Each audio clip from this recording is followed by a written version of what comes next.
Halo guys, kita jalan-jalan. Ini mengutip ini ucapan Mas Triana nih. Jadi Mas Triana ini banyak sekali ya kisah sukses yang sudah kita dengar, termasuk Mas Triana ini luar biasa gitu ya, salah satu yang sukses di dunia lah gitu ya, menginspirasi banyak-banyak di sekarang. Kira-kira perjalanan hidup Mas Triana gitu ya, dari dulu berangkat ke sana ke Korea ber5 tahun, di sana berapa lama gitu ya, belajar apa aja Mas Triana, aktivitas, lalu akhirnya pulang merintis usaha ngelanggeran dari benar-benar nol gitu ya. Dulu sudah pernah ada yang merintis tapi belum berhasil, Mas Triana akhirnya mengembangkan bisa sampai sekarang menjadi terbaik jadi awalnya tiket jadi paket gitu ya, jadi geopark ngelanggeran, kemudian terbaik se ASEAN 2018, terbaik sedunia UNWTO kemarin, dan kira-kira ditutup pamungkas dengan hikmah. Tadi yang sudah sering juga diucapkan Mas Triana, hikmah-hikmah, pesan buat yang TPM yang lain, hikmah tadi itu dari pengalaman Mas Triana, dan rencana ke depan. Ya, kebetulan saya dulu berangkat ke Korea sebenarnya tahun 2000, terus saya 5 tahun di Korea, jadi tahun 2000 sampai 2005, ya 2005 itu pulangnya.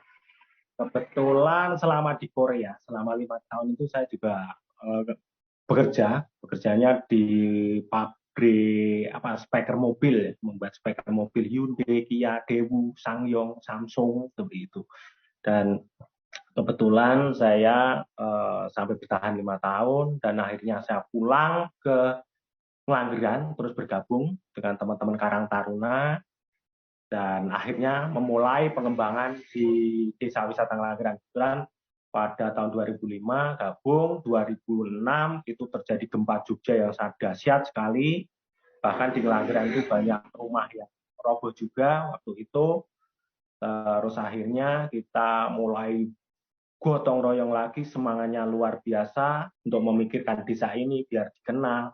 Akhirnya dengan berjalannya waktu kita sampai membuat leafletnya aja kita cuma fotokopi mas, jadi hitam gunung dipoto hitam cuma tulisan Gunung Langgeran, bahkan kita muternya sampai Klaten sampai Solo, masuk instansi sekolah, masuk ke instansi pemerintah, bahkan baru dikasih sudah lihat warnanya cuma hitam semua, langsung dibuang tuh hatinya itu gimana gitu waktu itu perasaan kita jadi gimana seperti itu. Akhirnya ya, dengan berjalannya waktu itu kita tahun 2011 sudah mulai ada tanda tanya banyak kunjungan.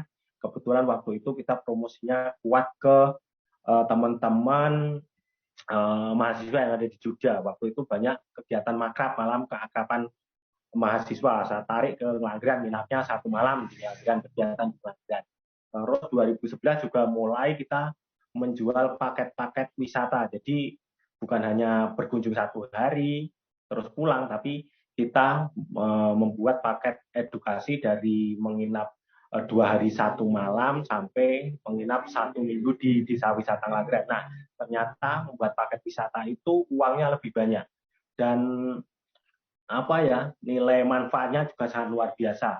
Kenapa? Karena orang yang menginap bahkan sampai 1 minggu itu kan nanti ada yang menginapnya di homestay, terus kegiatannya nanti di kelompok-kelompok masyarakat, cara kita menjual bagaimana cara membuat dodol kakao, kita ajak ke sawah, bajak sawah, kita ajak meras susu kambing, kita kenalkan adat budaya di Ngelanggeran, kendurian, kita ada karawitan, ada jatilan, ada riokan, semua itu kita nilai dengan uang dalam bentuk paket wisata.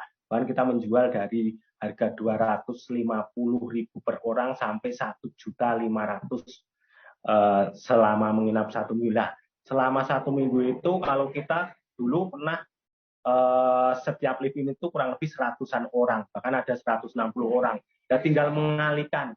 Kalau menginap 1 minggu sampai membayarnya per orang 1.500.000, tinggal mengalihkan itu tadi 100 orang berapa uang berputar dalam satu kelompok yang saya pegang. Nah itu semua masuk, nanti masuk ke Bungte, masuk ke Pajero, karena ini intinya pemberdayaan masyarakat. Itu Pajero itu adalah angkutan lokal Panas Jogonjero pickup, intinya hanya untuk pemberdayaan, semua bisa rata, sing biasanya buat ke pasar Basapi untuk itu, tapi di situ juga kita manfaatkan untuk mengangkut wisatawan.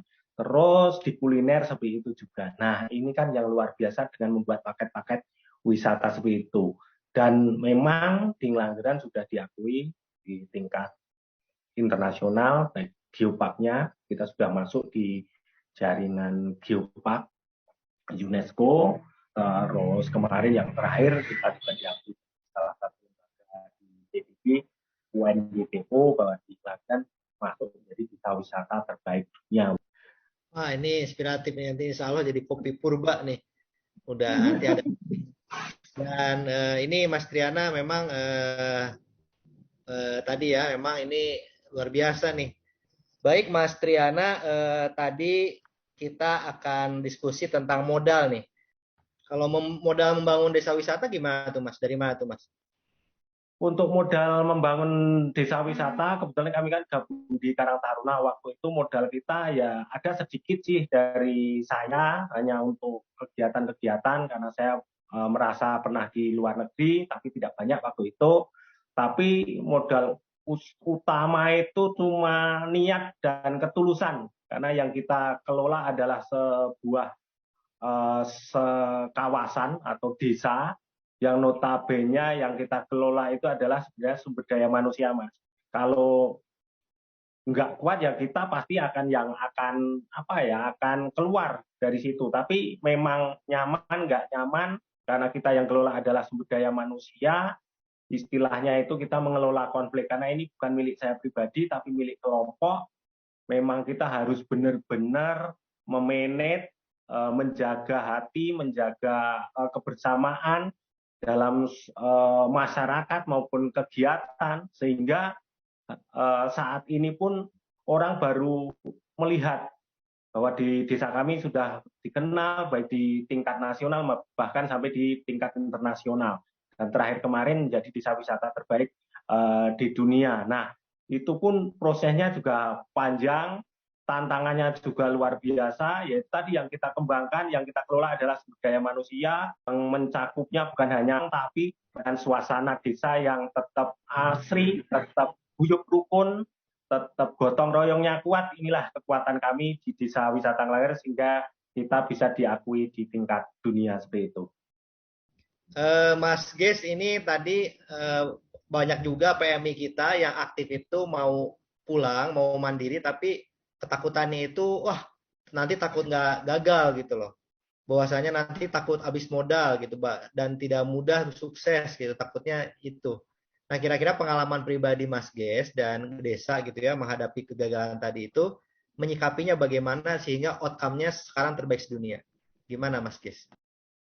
Ya, sebenarnya sebuah kegiatan ataupun membangun usaha itu kita tidak usah dari besar dulu. Jangan euforia melihat kesuksesan orang lain, tapi kita minim pengalaman seperti itu. Tapi dari kecil kita mulai merangkak sedikit untuk menuju ke yang lebih besar seperti itu.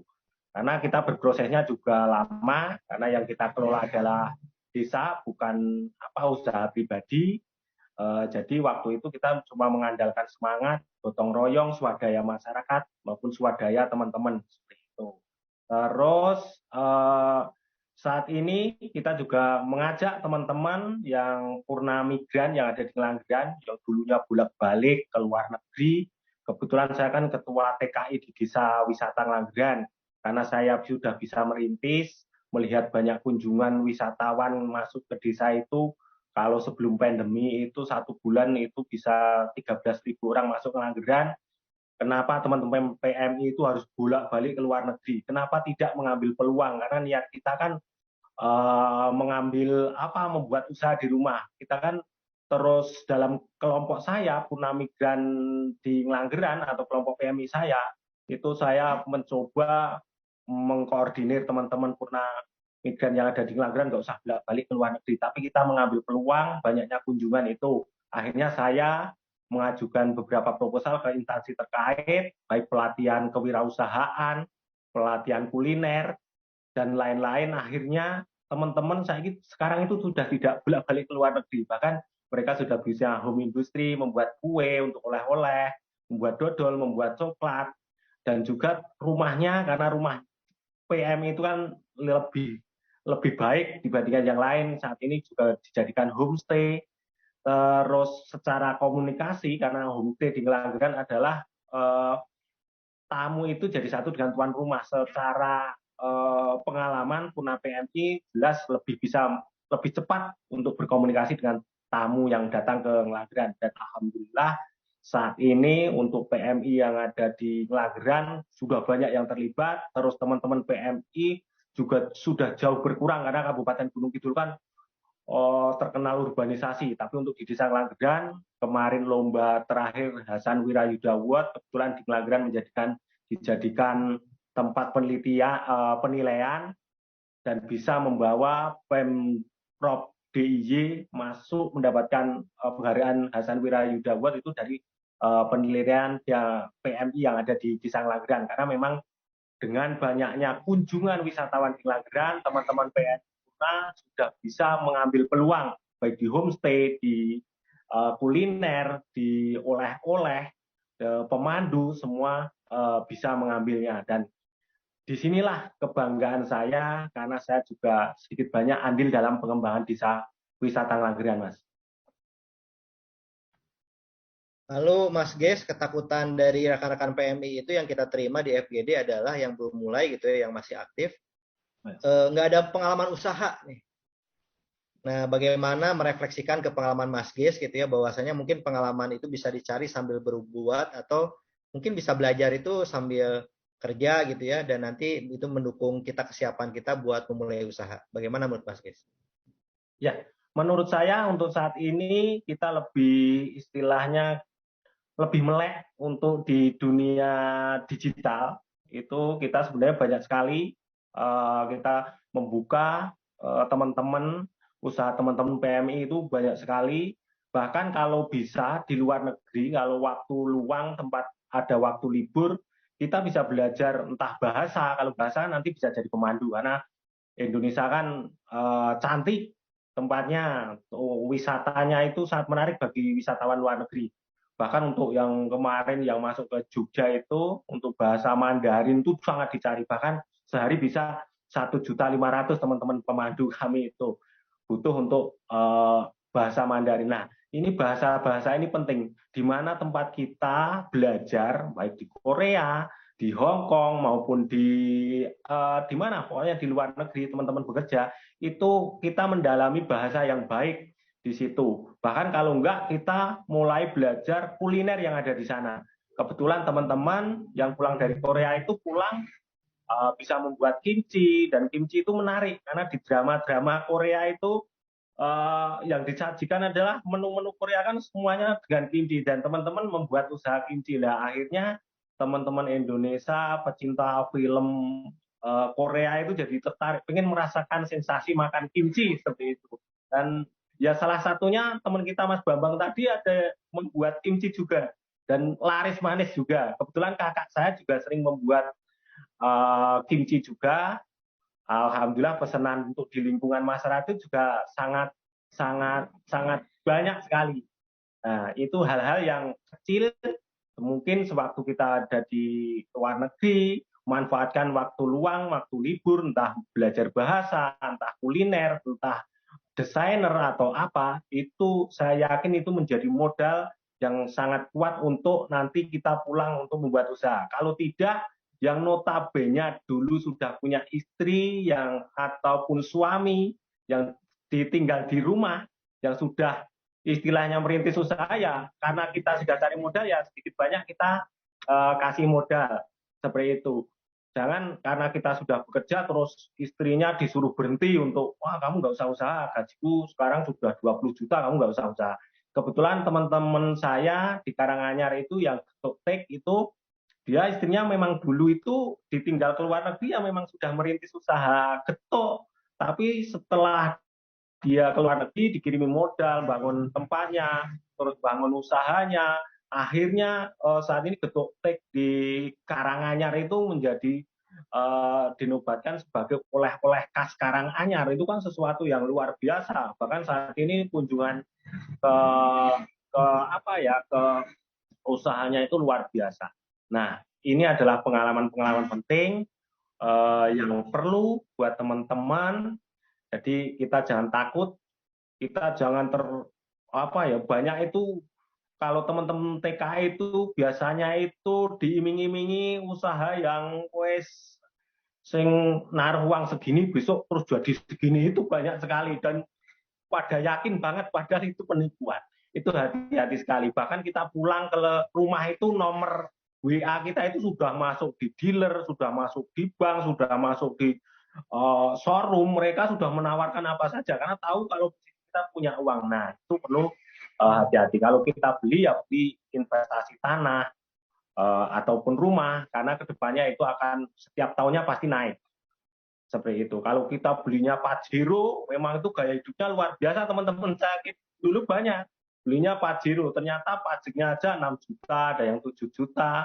Kita pulang sudah nggak dapat pekerjaan, belum dapat bekerja, tapi kita pajaknya besar, penurunan nilai penurunan mobilnya juga tinggi. Nah, kadang belum terpikir sampai seperti itu. Akhirnya dia pengen balik lagi ke luar negeri. Nah, jadi harapan saya buat teman-teman tetap semangat belajar walaupun di luar negeri, apa yang nanti bisa kita pelajari di sana. Kalau pulang, apalagi kalau sudah di rumah sudah bisa merintis usaha, istrinya, suaminya atau keluarganya kita dukung. Tapi dari kecil-kecil kita dukung usahanya. Kita lihat perkembangan modal segini bisa jalan enggak, dikasih modal segini bisa jalan nggak? Kalau itu bisa jalan berarti kita kasih tambahan modal lagi, tambahan modal lagi. Tapi kalau sudah dikasih modal sudah tidak jalan ya stop dulu karena kita masih di luar negeri.